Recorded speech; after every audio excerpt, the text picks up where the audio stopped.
Break के बाद आप सभी का बहुत स्वागत है सी न्यूज भारत में। नमस्कार, मैं हूं रत्ना। रुक करेंगे मध्य प्रदेश और छत्तीसगढ़ बुलेटिन की ओर। बात होगी करवधा की, जहां कलेक्टर गोपाल वर्मा ने पिपरिया से गांगपुर तक बन रही सड़क का औचक निरीक्षण किया और दिशा निर्देश दिए हैं।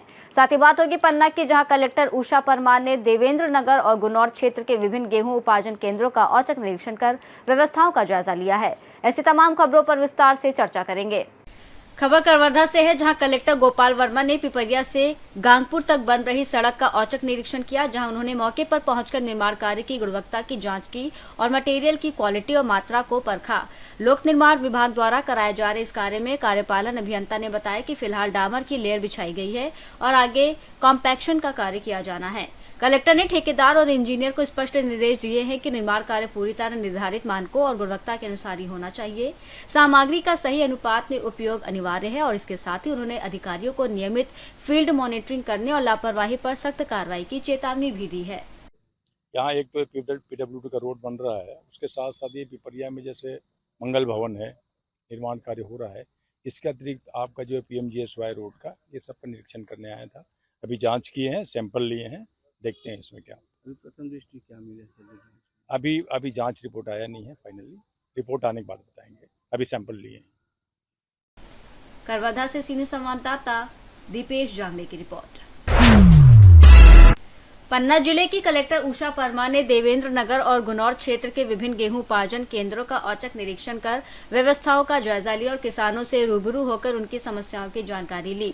निरीक्षण के दौरान साइलो, जिगदहा, पाठक वेयरहाउस, सिली पैक्स गोदाम, सुंगराहा और बागरी वेयरहाउस, अमरी सहित कई केंद्रों पर पहुंचकर उन्होंने पेयजल, छाया बैठने की व्यवस्था सुनिश्चित करने के निर्देश दिए।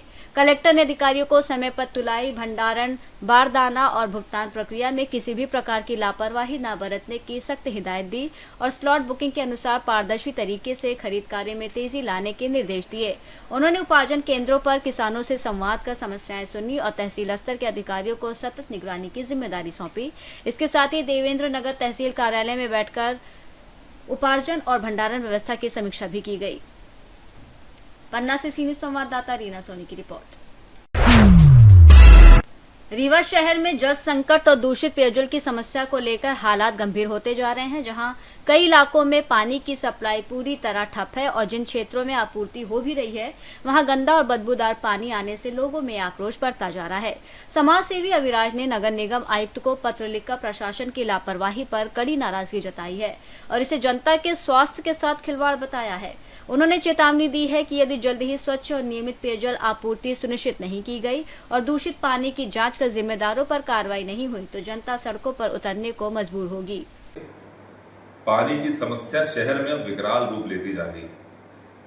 मैंने हाल ही में आयुक्त महोदय को एक पत्र लिखा है और पत्र में मैंने ये बताया है कि शहर के कई वार्डों, कई क्षेत्रों में जो पानी की समस्या, पानी का ना आना, आम जनता टैक्स दे रही है, उसके बावजूद भी उनको सर्व सुविधा न मिल पाए, तो ये बहुत ही बड़ी प्रशासनिक लापरवाही है।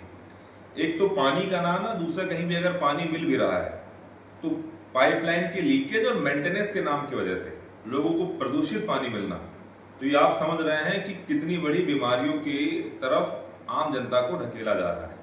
हाल ही में हमने SDM को इस विषय को लेकर ज्ञापन भी सौंपा था।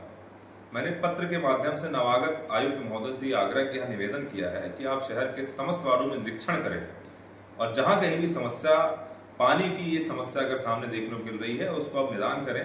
निश्चित रूप से अगर ये जल्द ये समस्या का निवारण नहीं हुआ तो आने वाले समय में हम जल्द ही सैकड़ों हजारों युवाओं के साथ सड़क में उतरेंगे और बड़े आंदोलन के रूप में आगे बढ़ेंगे। रीवा से सीनियर संवाददाता अर्जुन तिवारी की रिपोर्ट। बुलेटिन में फिलहाल इतना ही। देश और दुनिया की तमाम बड़ी खबरों के लिए देखते रहिए सी न्यूज भारत।